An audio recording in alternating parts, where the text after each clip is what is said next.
Chaos Uncontrolled Chapter 6 Clashing Lights.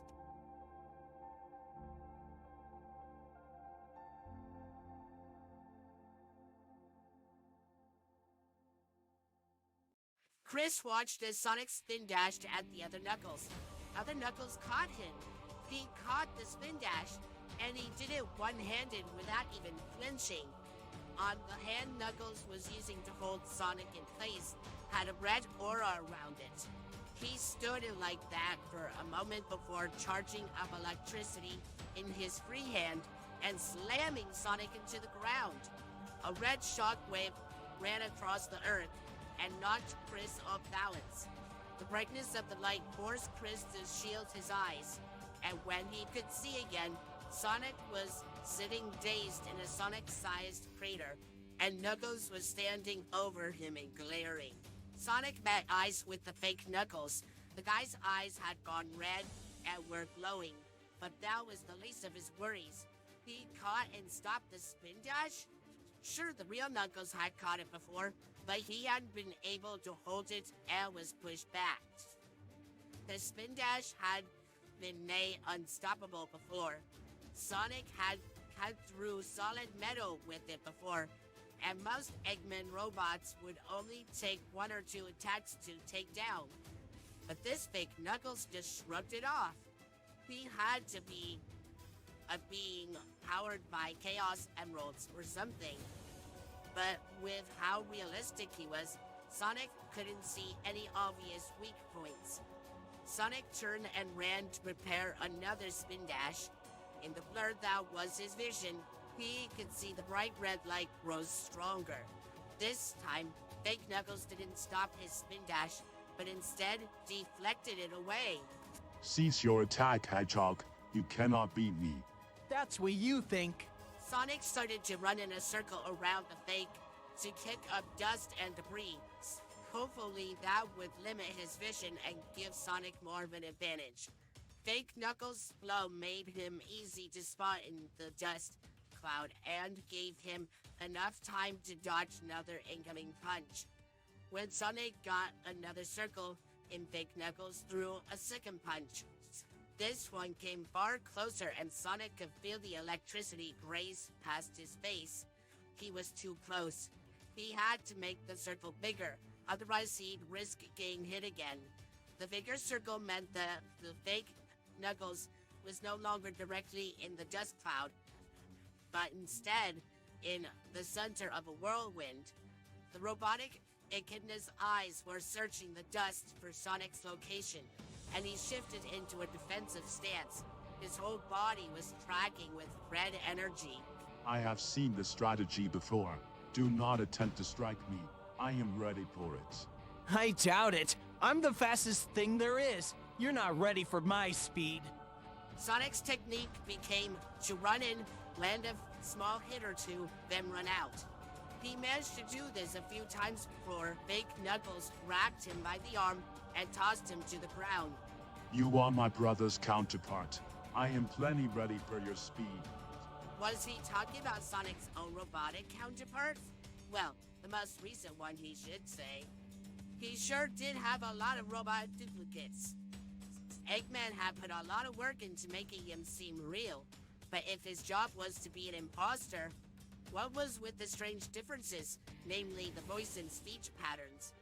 For a few inaccuracies was understandable and even expected, but there was no way Eggman just accidentally gave him an entirely different accent and way of speaking. Was something else going on here?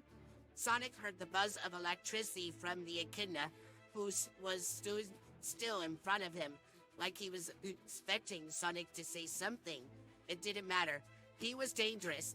The other two doubles had already caused problems, and who knows what the Knuckles copy could do if Sonic didn't stop him. Please stop! He's got nothing to do with Eggman. Chris was still here, in the danger zone. How could he have been so oblivious? He had been so focused on fighting the fake Knuckles that he had forgotten that Chris had been with him. Sonic didn't want to picture what might have happened if Knuckles' copy had attacked Chris. if he was capable of stopping Sonic's spin dash like it was nothing, he could definitely deal severe damage to a human if he wanted to. Come on, Chris. I better get you out of here. Sonic picked up Chris and ran far from the battle zone as fast as he knew Chris could handle. Now you wait here. I'm going to deal with that imposter. Sonic ran back to the battle zone and saw that the copy hadn't moved in the short time he had left. That was unnecessary. I'm not gonna let you hurt my friend. I had no intention of hurting your friend. Christopher had kindly agreed to be my guide. Sonic was starting to think that maybe this guy was actually a real person and felt a little bad about attacking him. Wait, that was it. That had to be Eggman's plan. To make a robot so lifelike that Sonic would constantly second-guess himself during the fight and never be entirely sure if he was fighting a robot. And the way Knuckles' way seemed in some ways, but different in others, made sense too. It all added to the confusion. Sonic snickered. Hey, Sparky, it's over now. I've caught on to your tricks. Tricks? I have spoken no lies, Hedgehog. Sonic kept the smirk on his face. Now he just needed to work out how he was going to beat him. Sonic attempted to get more hits on him, but he kept deflecting them. Hey, leave my brother alone. That and a flash of blue in the corner of his eye was all the warning Sonic got before something very fast slammed into his side and sent him flying. In truth, Tails Wachowski was not asleep. He had woken up the moment Rouge picked him up and started carrying him. Tails had automatically tensed when she lifted him up. You're all right, hun. I'm gonna get you somewhere safe. Tails opened his eyes just a crack to see what was going on. Rouge had him in her arms and was flying over the city. His backpack was on her shoulders in such a way that it didn't get in the way of her wings. He doubted that he could wrestle it away from her or reach any of his inventions in his firm position. He was confident that he could escape and lose her, but that would leave him without his inventions, and that was a situation he didn't want to be in. So, he kept pretending and listening. Rouge eventually found her destination and went into a gentle dive. She walked up to the door and knocked. No one answered. That's odd. This place is normally crawling with Sonic and his friends. Tails had to clench his muscles to stop himself from leaping up at the mention of his brother's name. If people kept recognizing him, that meant there was a version of him. Rouge was probably referring to an alternate Sonic. Tails took account of his situation again. He was still being held by Rouge, but they were on the ground now. He would probably have a better chance now. Rouge knocked on a different sounding door, and Tails could hear what sounded like a garage door opening. Rouge, what are you? Is that Tails? Chuck Thorndyke, wonderful to see you. Do you mind explaining to me why you're carrying an unconscious Tails? Relax. He's just asleep, and besides, he's not even the Tails we know. Oh, the Tails counterpart we've been looking for. Darn, I was hoping for more of a shocked reaction than that. Anyway, from what I can guess, he's from an entirely different universe. Another alternate universe, eh? He's the other Tails, isn't he? He stole my car, and I want to see him own up to it. Oh, pipe down, Fly Guy. He's a kid and he's asleep. No, he's not. Tails silently replied with a hint of smugness. Well, we should probably get him inside. I'll see if I can contact Ella. She probably will be the best person to deal with this. Rouge started moving again, and Tails heard the click of her heels change, indicating she was walking on a different floor now. Tails counted 3 doors opening and closing before he was laid on what was probably a couch. A short distance away, he heard a thump of his back on the floor, and Rouge's heels clicking again, and Tails felt a blanket being draped over him, and the couch shifted a bit as Rouge sat down onto it. Tails guessed this was the living room, and he was about to open an eye to get a better look, but fast, heavy footsteps filled the room, followed by tiny ones.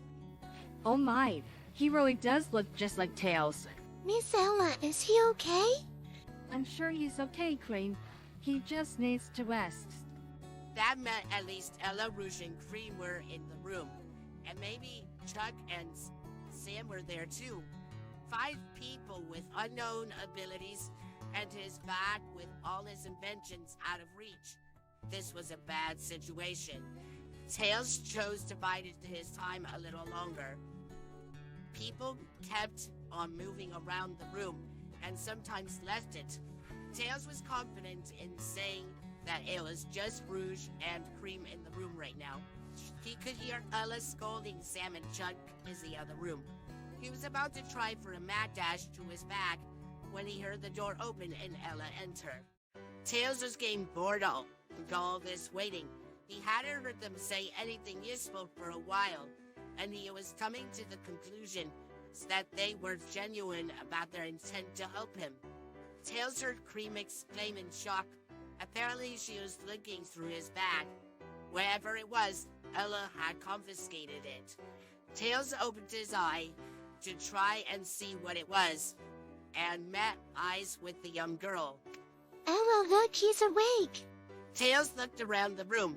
It looked like a perfectly ordinary living room, but a bit larger than the one in his home. Hello, sweetie. Did you sleep well? Okay, they were being exactly as nice as they were when they thought he would sleep. That was a good sign. Yes. The door slammed open and Chuck ran through. Did you say he's awake? Chuck came very close to Tails and started looking him over. So you're from a different universe? It seems that way. Do you think anyone else is here? I think my brothers are here. I hope my parents are here too. I hope they're here too. It's not nice being separated from your parents. Wait, do you think your Eggman could be here too? Tails froze. No, he couldn't be. There was no way. Robotnik was gone. He had to be gone. Commander, Yes? we have a new transfer. Agent Stone? Yes, apparently he's been with us for a while. He just slipped through the cracks somehow. Strangely, no one remembers seeing him around, but his paperwork all checks out. So I guess the guy's just shy. How could we have missed this guy? Incredible IQ level, speaks multiple languages, skills in robotics. He's got an impressive list of accomplishments. He also makes an excellent mate. Are we there yet? Charmy, how can we beat there if we don't know where here is? Espio had been wrestling a Hyper Charmy away from getting another cookie from the cookie jar. He already had 4 in the last 10 minutes, when a bright light had filled the room. And when it cleared, the 2 of them were no longer in the detective agency, and Vector was nowhere to be seen. At first, they had ended up in an area without civilization, and had been wandering around for a while. Espio was certain they were lost. The stars looked basically the same, but the moon was split in half. Charmy spent the next 3 hours after seeing it babbling theories about it, and driving Espio mad. He seriously considered knocking him out. Espio was thankful for his prior experience dealing with Charmy and Vector's antics that allowed him to keep his composure. Now they were in a place with a bunch of robot parts had been dumped. Hey, what's that? Espio took a look at what Charmy found.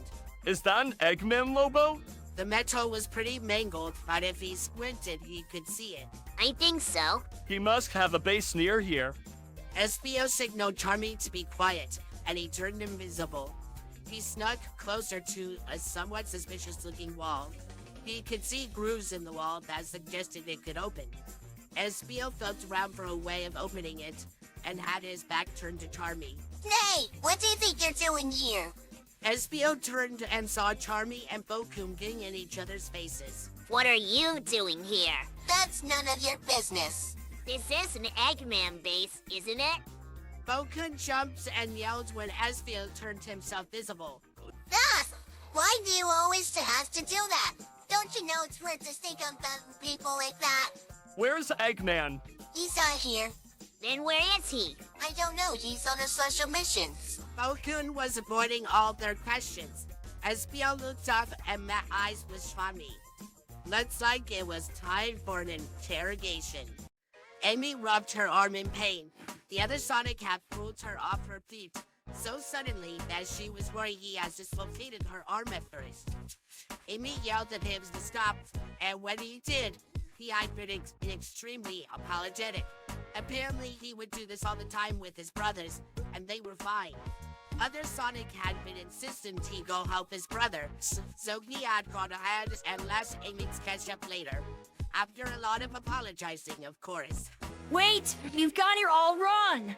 Amy turned the corner to see Chris yelling out something. Chris? Amy, What's going on? Sonic's fighting the other Knuckles. Of course they are. Well, I better go help Sonic. Amy brought her hammer out, ready for a fight. Her Sonic needed help. Chris was yelling something as she left, but she didn't catch it. Amy heard Sonic yell, and he practically fell into her arms. Sonic, what happened? I was fighting that fake Knuckles when my fake attacked me. Is after I had lunch with him? How dare he? Amy summoned her hammer and marched in the direction Sonic had flown from. Sonic Wachowski was getting closer to his older brother. There he was, and getting bombarded by attacks from Sonic's own duplicate. How dare he?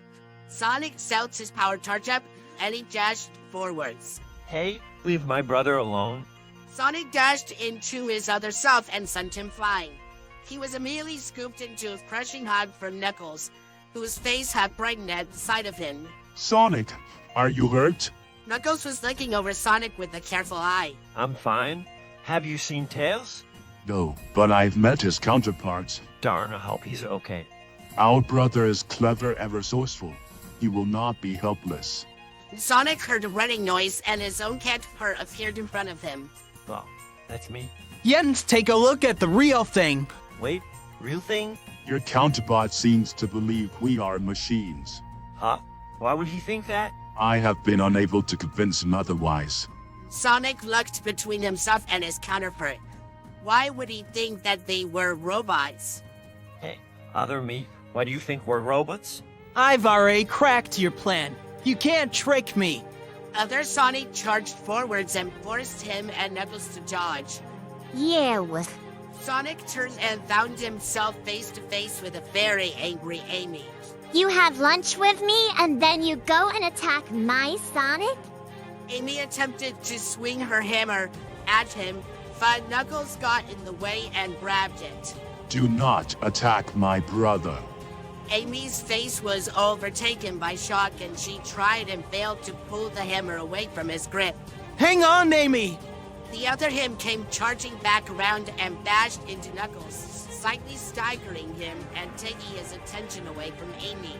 The pink hedgehog used this tiny window of opportunity to let go of her hammer and summon another one. How many did she have?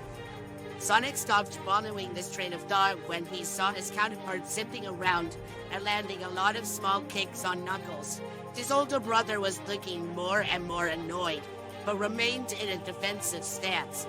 Sonic saw Amy approach Knuckles with her hammer, ready, and he reacted in an instant. His dash knocked both her and his double to the ground. Sonic ended up right next to Knuckles, and the two older Wachowski brothers met eyes. They could defeat the other duo easily. It would not take much for Knuckles to deliver an earth-shattering punch to them, or for Sonic to run hundreds of circles around them in the time it took them to blink. But they weren't trying to beat them. They just wanted to get their family back together and go home. Something suddenly crashed into Sonic, and he found himself being dragged away from where he was standing. Sonic! Knuckles' voice sounded very far away. Sonic got to his feet and found himself face to face with his double. No! He just found one of his brothers, and now he was separated from him again. Sonic could feel his panic building up. How would he get his other selves to listen? Sonic watched his counterpart's breathing quicken and electricity arching across his body. This was too real. He was too real. Sonic had messed up. Hey, His counterpart is panicking, and Sonic had no clue what to do. Should he bring him back to the other Knuckles? He'd probably get attacked almost instantly. This Knuckles had shown himself to have just as much of a protective streak as the one he knew. Sonic! Okay, Knuckles, calm down. Listen to me, and I can explain. The echidna in question silenced him with a glare and pulled his apparent brother into a hug. Seeing a version of Knuckles and himself be so close was strange. Knuckles was definitely one of his pals, but the Knuckles he knew would never comfort him like this. Why? Sonic looked over to the other Knuckles. You attacked. I want to know why. I thought you guys were dangerous robots and were endangering the city. You acted with a desire to protect. That is respectable. Wait, you're not mad at me for attacking you? You did not harm me in the slightest. My youngest brother Tails hit me with a car on our first meeting. I hold no anger towards him, nor do I hold anger towards you. I'm not mad either. Everyone says you're a hero. And heroes make mistakes. I should know. Whew, that's a relief. Wait, what was that first part? Did other Knuckles just say Tails hit him with a car?